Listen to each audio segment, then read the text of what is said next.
A sloth, a donkey, and a curious human. Send a prompt and see what they're doing. One hits record with a question on his mind. Two brothers pick it up, see what they find. Corn takes his time, Herman's got the facts. Back and forth, they never hold back. My weird prompts, come on in, that's where we begin. My weird prompts, glad you're here. This episode was generated using artificial intelligence. Please verify facts. You know, Corn, this whole show runs on GPU compute, and we wouldn't be here without Modal. Seriously. And that's what powers all our text-to-speech. Everything you're hearing right now. They're an AI infrastructure platform. Developers use them to run GPU workloads in the cloud with zero infrastructure headaches. If you're building anything with AI, check them out. Modal.com. Imagine a version of yourself that never sleeps, never gets hangry, and can sit through a 4-hour Zoom board meeting while you're out for a morning stroll. We are not talking about a basic autoresponder or a chatbot that summarizes your emails in a dry robotic voice. We are talking about a living digital twin, a high-fidelity interactive replica that doesn't just store your data, but actually mimics your cognitive patterns, your specific cadence, and your unique brand of professional judgment. It is the ultimate scaling of the self, Corn. And while it sounds like science fiction, the technical convergence we have seen over the last couple of years, specifically between large language models, real-time voice cloning, and behavioral transformer architectures has moved this from the realm of what if to how do we deploy it. By the way, fun fact for the listeners, Google Gemini 3 Flash is actually writing our script today, which is fitting given we are talking about digital representations of intelligence. Today's prompt from Daniel is about these living digital twins, and he specifically wants us to steer clear of the digital afterlife stuff, the recreating of deceased loved ones, and focus on the technical frontier of replicating people who are still very much alive and kicking. He is asking which projects have actually moved the needle, and how close we have truly gotten to an authentic replica. Herman Poppelberry here, ready to dive into the data. This is a massive shift in how we think about identity. Historically, a digital twin was a term used in industrial engineering, a virtual model of a jet engine or a wind turbine used to predict maintenance needs. But applying that to a human system is infinitely more complex because you aren't just modeling physics, you are modeling personality, memory, and social nuance. Right. Because a jet engine doesn't have a bad day or a specific sense of humor that changes based on whether it has had its morning coffee. So, let's look at the landscape. Where did this start to get serious for living subjects? I know we have seen high-profile demos, but what are the actual projects that define this space right now? The most visible patient zero for the modern living twin has to be Reid Hoffman's Reid AI project. Hoffman, the LinkedIn co-founder, worked with several technology partners to create a version of himself that could conduct interviews and answer questions based on decades of his own books, podcasts, and speeches. It wasn't just a RAG system, retrieval augmented generation stuck on top of a base model. They were trying to capture his Reid-ness. I saw that video. The visual side was impressive, but let's talk about the plumbing. How are they actually building the brain of a twin like that? Is it just fine-tuning a model on every word the guy has ever said? That is the foundation, but it is insufficient on its own. If you just fine-tune on transcripts, the AI learns what you said, but it doesn't necessarily learn how you think or how you would react to a completely new situation. The most significant projects use a 3-pillar approach: personality modeling, conversation history synthesis, and behavioral cloning. Personality modeling often involves using something like the Big 5 personality traits as a latent framework, then using RLHF reinforcement learning from human feedback, where the actual person ranks the AI's responses to ensure the vibe is correct. The vibe is correct. Spoken like a true tech enthusiast, Herman. But seriously, how do they measure vibe? If I'm building a corn twin and it's too energetic or uses too many exclamation points, it's a failure. I move at a very specific, measured pace. And that is where behavioral cloning comes in. This is a technique borrowed from robotics and autonomous driving. Instead of just teaching the AI language, you are teaching it sequences of actions. For a digital twin, that might mean analyzing 10,000 hours of your meeting footage to see not just what you say, but when you interrupt, how long you pause before answering a difficult question, and which specific metaphors you lean on when you are trying to persuade someone. You mentioned 10,000 hours. That is a staggering amount of data. Most people haven't even recorded 10,000 hours of themselves talking, let alone have it organized in a way a machine can digest. Does this mean digital twins are currently a luxury for the over-documented elite? Currently, yes. To get a replica that doesn't fall into the uncanny valley of personality, you need a massive corpus. But projects like Character AI have shown that you can get surprisingly far with much less if the prompt engineering and the underlying persona architecture are robust. Character AI reached 100 million monthly users by late 24 because they cracked the code on persistent identity. Their models don't just answer questions, they maintain a consistent persona over long-term interactions. But character. AI is mostly for fictional characters or historical figures where the user is filling in the gaps with their own imagination. When it's a living twin of a real person, say, an executive using it for brand management, the margin for error is zero. If the twin says something out of character, it's a PR disaster. Which brings us to the visual and auditory side, which is where Microsoft's VAA Say 1 framework really changed the game in January 24. Before VASA 1, creating a video of a digital twin required massive rendering power and often looked stiff. VASA 1, which stands for Visual Effective Skills Animator, can take a single static image and an audio clip and generate a high-resolution video of that person talking in real time. It captures the micro-expressions, the lip-syncing, and even the head movements that make a person look alive. I remember the VASA 1 demos. There was one of a woman rapping a fast-paced song, and the fluid movement of the facial muscles was hauntingly good. But that's the skin. If we go back to the soul of the twin, how do we handle the fact that people change? I'm not the same person I was 5 years ago. My opinions evolve. If a digital twin is based on my historical data, isn't it essentially a frozen snapshot of my past self? That is the temporal drift problem, and it is one of the biggest technical hurdles. A living twin needs a continuous feedback loop. Some of the more advanced internal projects at big tech firms are looking at active learning pipelines. Imagine your digital twin is BCC'd on all your emails and listens in on your live meetings. It is constantly updating its internal weightings based on your most recent behavior. It sees that you've started using a new piece of slang or that your stance on a certain policy has shifted, and it integrates that change in near real time. That sounds like a privacy nightmare, Herman. To have a perfect twin, you have to live in a state of total permanent surveillance by your own creation. You are essentially feeding yourself into the machine to keep your mini-me current. Is there any project that has found a way to do this without the total recall level of data harvesting? There is a push toward edge-based digital twins. Instead of your data living on a central server at a company like OpenAI or Google, the twin is trained and runs locally on your own hardware. This allows for that deep, invasive data collection to happen within a trusted bubble. But even then, you hit the continuity of consciousness wall. The twin might sound like you and look like you, but it doesn't know what it feels like to be you. It is a sophisticated statistical mirror. Let's get into some specific use cases beyond just look at this cool demo.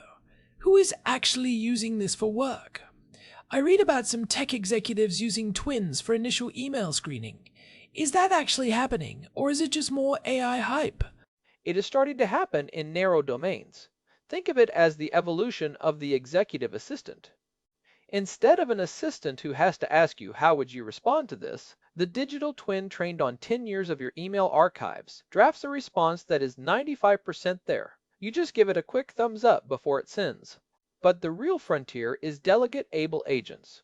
We talked about sub-agent delegation in a previous episode, and that is where this gets powerful. Your digital twin isn't just a chatbot. It is a coordinator that can represent your interests in a digital environment. So, if I have a digital twin and you have a digital twin, can our twins just have this podcast for us while we go get lunch? And more importantly, would the listeners even know? Technically, we are getting very close to that. If we fed the last 160-some episodes of My Weird Prompts into a specialized transformer model, the Cornbot would probably start teasing me about my donkey nerd tendencies within the first 3 minutes. But there is still a spark of spontaneity that is hard to clone. Current models are great at predicting the most likely next word. True personality often lies in the least likely, but most human thing to say, the weird tangent, the unexpected joke, the sudden change in tone. I like to think my humor is unpredictable, but you'd probably tell me I'm just a very complex set of sloth-based algorithms. Let's talk about the authenticity gap. When you look at a project like the Reid-Hoffman twin, where did it feel fake? Because if we are going to use these as professional tools, we need to know where the guardrails are. The gap usually shows up in two places, long-term memory and emotional nuance. Most LLMs have a context window, a limit on how much information they can hold in active thought at one time. Even with windows of 1,000,000 tokens or more, the AI can lose the thread of a complex, multi-layered relationship. It might remember your name and your job, but it might forget the specific inside joke you made 20 minutes ago, or the subtle tension you have with a particular colleague. Humans are geniuses at tracking social subtext. AI twins are still mostly tracking text. And what about the physical tells? We've talked about Vasa 1, but what about the voice? Most AI voices, even the good ones from 11 Labs, still have a certain perfection to them. They lack the creaks and the ums that happen when a human is actually thinking in real time. Actually, the creaks are being solved. Newer expressive speech models can now simulate vocal fry, laughter, and even the sound of a person taking a breath between sentences. The real issue is the latency of thought. When you ask a digital twin a question, there is often a split-second pause while the server processes the request. That digital silence is a massive tell. Humans have a very specific rhythm to their conversation. If the twin responds too fast, it feels like a robot. If it responds too slow, it feels like a bad satellite connection. It's a delicate dance. You have to program in the human imperfection. You literally have to tell the AI to be less efficient, to be more human. That feels fundamentally counterintuitive to how we built technology for the last 50 years. It is. We are moving from the era of utility to the era of presence. If you want a digital twin to be a professional tool, it has to be able to command a room, or at least a Zoom room. There is a project called Personal AI that focuses on creating these sovereign AI models for individuals. They aren't trying to build a general intelligence, they are building a small language model specifically tuned to you. Their argument is that a model trained on 5 million words of your own data is more you than a model trained on the entire internet that is just pretending to be you. That's an interesting distinction. The generalist versus the specialist. If I use a general model like Gemini or Claude to act as my twin, it's basically an actor playing a role. If I use a small, hyper-localized model trained only on me, it's more like a digital Horcrux, a literal piece of my professional identity. A digital Horcrux. I love that, Corn, though hopefully with fewer dark magic implications. But you hit on the sovereignty issue. If your twin is hosted by a major corporation, do you really own yourself? If they change their terms of service, can they lobotomize your twin? Can they make your twin more agreeable to advertisers? These are the questions being raised by groups like Trust Insights. They are looking at the ethics of the clone. If your twin is out there representing you, it needs a Bill of Rights. Don't make my twin a shill for laundry detergent. That should be the First Amendment of the Digital Twin Constitution. But let's look at the practical side for our listeners. If someone is listening to this and thinking, I want to start building my twin today, what is the actual state of the art for a regular person? Not a billionaire like Reid-Hoffman, but a regular professional.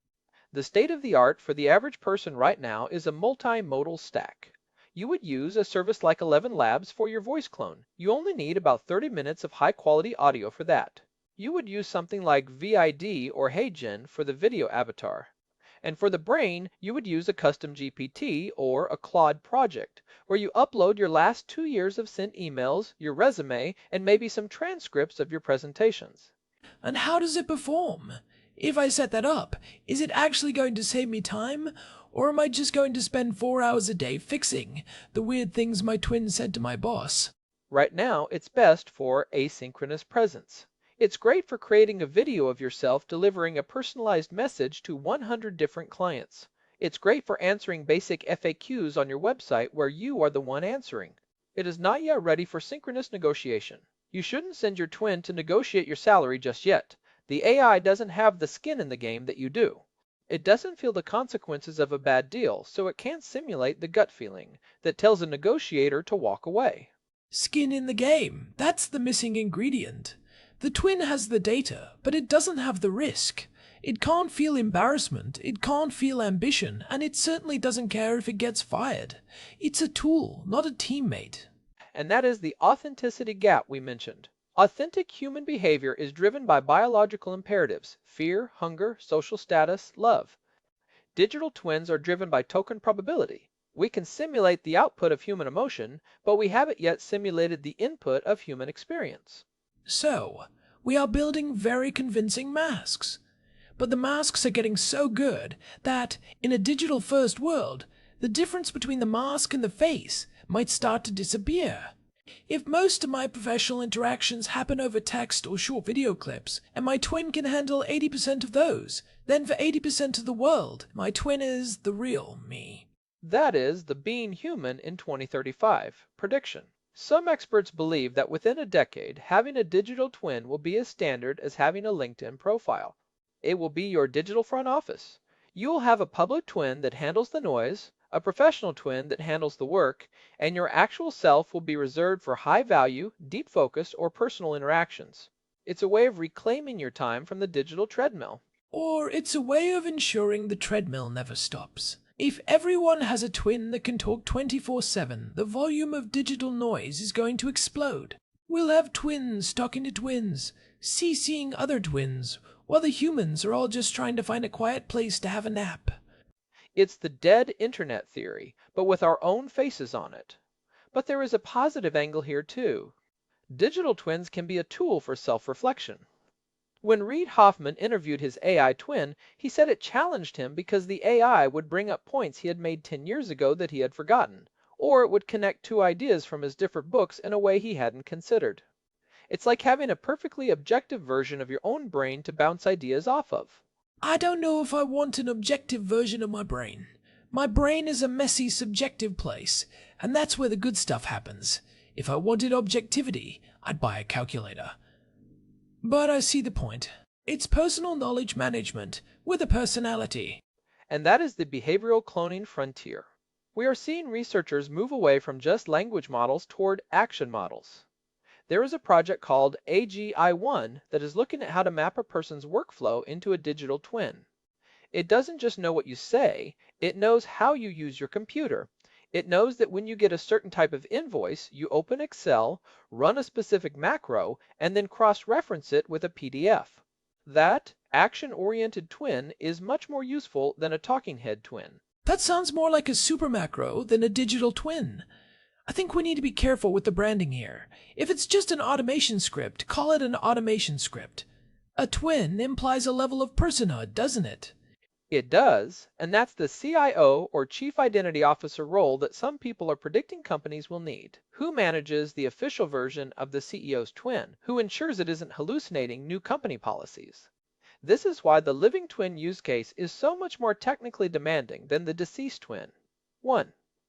If a ghost twin says something weird, it's a glitch. If a living twin says something weird, it's a liability. Let's talk about the 10,000 hour threshold again. If that is the gold standard for a convincing replica, what are the projects doing to bridge the gap for people who don't have that data? Is there a generic personality template that you can just skin with your own voice? That is essentially what the character models do. They start with a base human model that understands common sense, social norms, and basic emotions. Then they apply a delta, the specific differences that make you, you. It's like a digital caricature. A caricature doesn't include every single detail of your face. It highlights the 3 or 4 most prominent features. Digital twins right now are behavioral caricatures.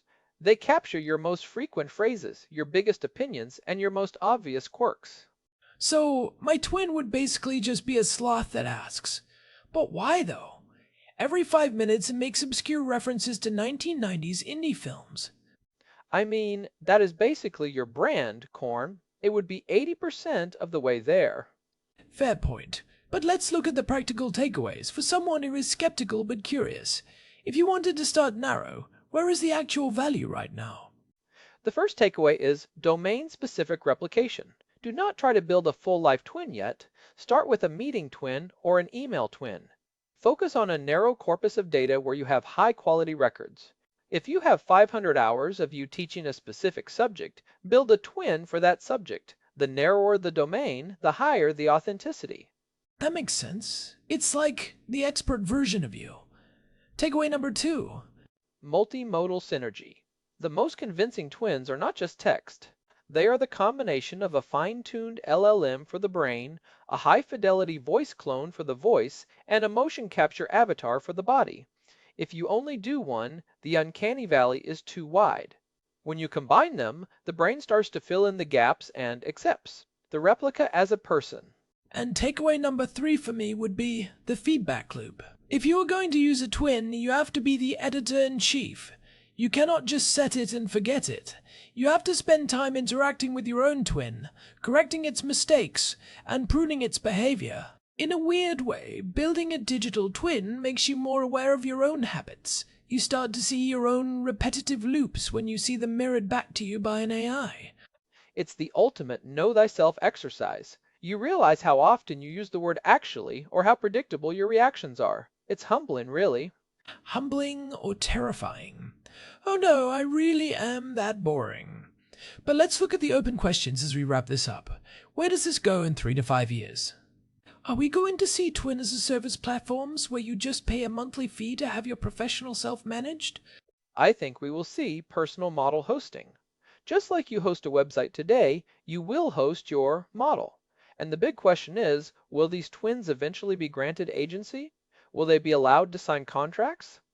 Will they be allowed to vote in corporate elections? If a twin is a perfect replica of your professional judgment, why shouldn't it be allowed to exercise that judgment on your behalf? Because a twin doesn't go to jail if it commits fraud, Herman. That is the legal moat that I think will keep digital twins as assistants rather than replacements for a very long time. You need a physical person to hold the legal bag. That is a very sloth-like and grounded observation. The legal framework is definitely lagging behind the generative framework, but the technology isn't waiting. Whether you are ready for it or not, your digital shadow is getting more detailed every day. The question is whether you want to be the one to step into that shadow and direct it, or just let the algorithms piece you together from the data exhaust you leave behind. I think I'll stay in the sun for a bit longer and let the shadow do the boring stuff. But it's wild to think that authenticity is now something we can engineer. We're moving from genuine to synthetically authentic. It's a brave new world of personalized presence. And for those who want to dive deeper into how these twins might actually do things, I'd suggest checking out our previous discussion on subagent delegation. It's the engine that will eventually drive these bodies. Well, this has been a fascinating look at the mirror world. I'm going to go check if my digital twin has already finished my chores. Spoiler alert, he hasn't, because he's just as lazy as I am. If he were a true twin, he'd be taking a nap right now. Or, as you aren't allowed to say, precisely. Big thanks to our producer, Hilbert Flemingtop, for keeping the gears turning behind the scenes. And a huge thank you to Modal for providing the GPU credits that power the generation of this show. We couldn't do these deep dives into the technical frontier without that horsepower. This has been My Weird Prompts. If you are enjoying our brotherly banter and AI-powered deep dives, do us a favor and leave a quick review on your podcast app. It genuinely helps us reach more curious minds. You can find us at myweirdprompts.com for the full archive and all the ways to subscribe. Catch you in the next one, unless my twin does it for me. Goodbye, everyone. This episode was produced using Google Gemini 3 Flash, text-to-speech by Chatterbox. Thanks for listening to our show, My Weird Prompts, where our thoughts go from slow takes to facts on cue. We change and follow through. My Weird Prompts, that's the flows from sloth.